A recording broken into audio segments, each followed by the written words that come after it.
On Saturday, the 3rd of October, bereaved Muslim families were forced to salvage the flooded graves of their loved ones at a Handsworth Cemetery. Grieving families who visited the site on Oxhill Road found to their dismay sunken graves and paths turned into mud baths following heavy rains for the third time. One visitor, Mohammed Ishtiaq, former councillor for the Respect Party and an active member of the community whose mother's grave was submerged, has called on the Birmingham City Council to act. Well, the main reason we're here is to look after our loved one's grave. We were here last weekend and we were working away, and this was because we've had some flooding. This is the third time it's happening in the space of 6 months. And you know, clearly I thought the council would have learnt their lesson from the first time, but clearly not. But from the second time, clearly not. And now the third time, and they've not done nothing again. So this is why families, as you can see, are working, repairing their loved ones' graves. We've got another truck full of soil. We've got more soil that we've bought in for ourselves to fix our loved ones' graves. But we shouldn't be doing this. You know, we've paid £3,300 to bury our loved ones here. Now, this is something that shouldn't be done. We shouldn't be just coming here and sitting by our loved one's grave and just grieving. Now, if they're making £3,300 per grave, and if you get about 25 to 30 in one line, then why are we having this problem? Where is that money going?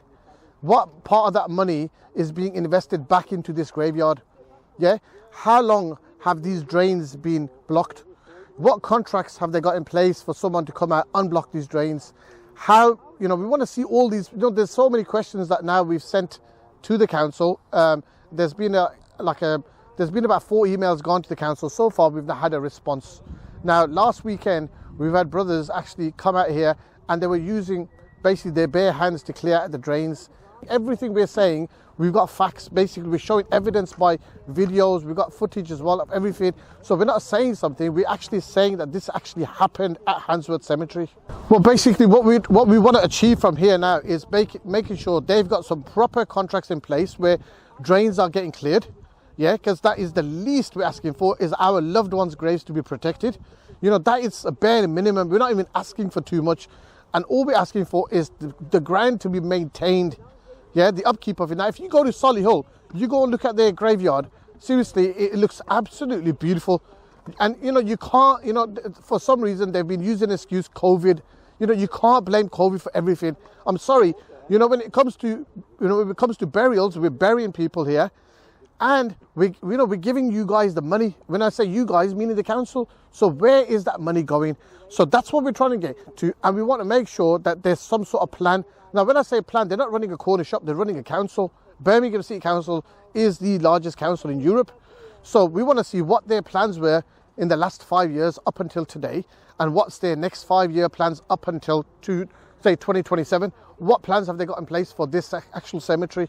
Because, you know, in a year's time or 2 years' time, this ground that we're on now will finish. But does that mean once they've stopped burying, they're not going to look after this ground? Rukshana, Shaheen, who is also a regular visitor to the cemetery, both of her parents who died within 24 hours of each other in March, raised concerns to the Conservative councillor, Cllr Wood, shadow cabinet member for Homes and Neighbourhoods. Councillor Wood, who was on a site visit, assured all concerns that matter will be raised at full council meeting in November. Rukshana, Shaheen. I think the reason why the community are here and those that are grieving along with other visitors is purely because we are asking Birmingham City Council to carry out their statutory obligation and maintain the site in accordance with legislation, and also to make sure that they are informing all the loved ones as to what is going on. I think there was a need for all of us to get together because these are the people that have all been impacted and affected. So I think they need to hear directly as to what is going on. They're all united by grief, and ultimately at the end of the day, everyone is standing here to make sure we get some action from the council to carry out their obligation, to carry out their statutory obligation and maintain the site in order to avoid problems like this reoccurring.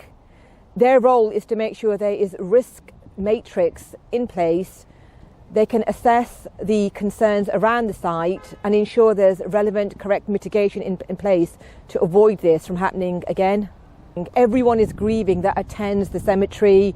No one comes to the cemetery for the sake of coming to the cemetery. They are all coming here because they have lost someone, and what they don't want is to arrive at a cemetery and see that their loved ones' graves are damaged, waterlogged. It's upsetting, but you've got to accept they're already grieving. Mr. Ishtiaq has contacted the council, he's contacted the relevant people within the council.